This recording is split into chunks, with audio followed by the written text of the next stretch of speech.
So in the last Senate estimates, we had a difference of opinion on the direction of herd numbers, and we've still got that. Yep.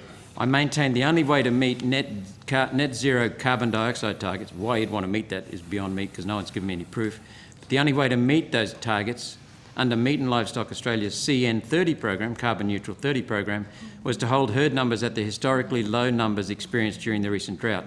And I'll quote your reply. We are very aware that there have been discussion that things like the carbon neutral goal are reliant on limiting livestock numbers or reducing production or profitability, and we completely reject those. That's the end of your quote. So I thank you for the answer on notice regarding herd numbers, and now reference the document you sent me.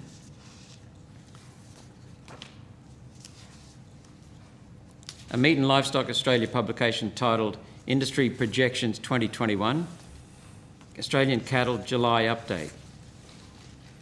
On page 4, there are herd numbers.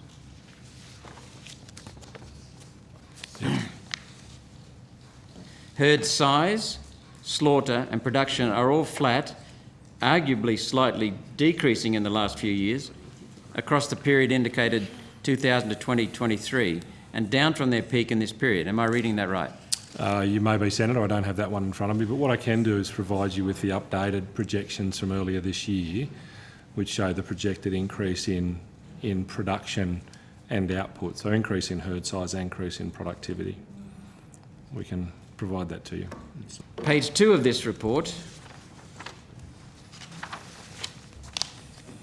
the average herd number for cattle for 2016 to 2021 included a substantial drought influence was 26,619, with the best year being 2018 at 28,052.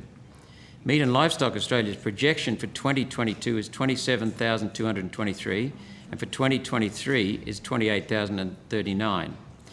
This is down from the CSIRO's figure of 30 to 40 million before the drought, which was the point that I was making in the last Senate estimates.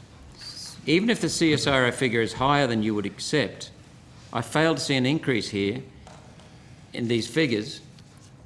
And for clarity, I'm still trying to see where the increase in herd numbers component of the 100% increase in red meat production is coming from.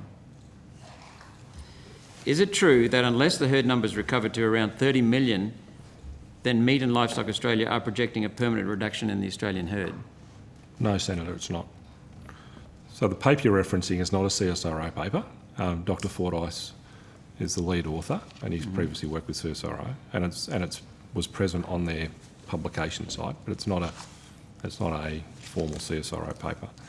But he did work for you. He did, absolutely did, and still has done in a range of different areas. He's been a very prominent researcher with the Queensland Department of Primary Industries in Northern Australia, and has done quite a bit of work with MLA and our predecessors. So he's pretty competent. Doesn't mean we have to agree on everything, though, does it? So we could also quote other papers. No, there's got to be a reason for not agreeing. Yep. If he's competent. Certainly there is. Yeah. But there's also other papers that are produced by independent analysts which say the herd's even smaller than what we project. So even smaller. Yes. Yeah.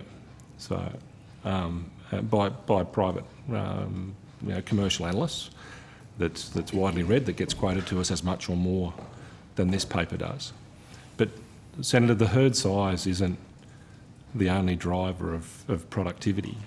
So being able to, as you say, increase carcass weights, increase value, increase productivity. So one of the things that Dr. Fordyce has been involved with is the NB2 program that you mentioned, and the ability to increase cows that get in calf, decrease cow mortality, increase calves that survive, and increase weaning weight in reasonably modest levels, only a couple of percentages decrease in cow mortality, a couple of percentages increase in fertility, 10 kilos increase in weaning weight, has a material impact on northern productivity, not just in numbers but also in value. So the herd size is an important number to help us with our planning and projections when we look at a range of things, but it's only one of the contributors to productivity and profitability and to how we get to a doubling of the value for the red meat sector.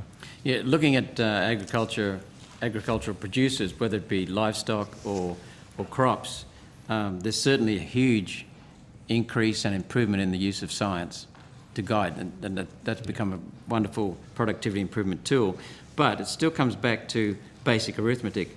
If herd numbers are not growing, after allowing for improved carcass weights, the only way to increase the value of red meat production by 100% after allowing for the 13% carcass weight increase is for price increases of 87%. No, Senator, it's not.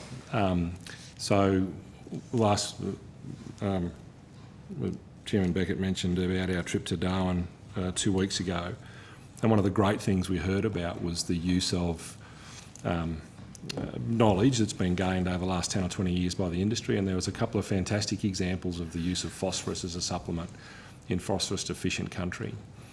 And same herd size, same cow herd size, halving cow mortality and increasing weaning rates by 30%.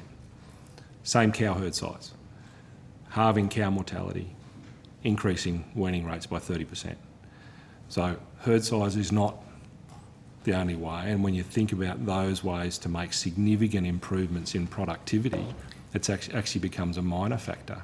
So being able to produce more from what we have regardless of what we have, and creating and capturing more value from that is much more important than the herd size. So I accept that it's a laudable goal to increase the productivity, capturing more from what you have. Yeah.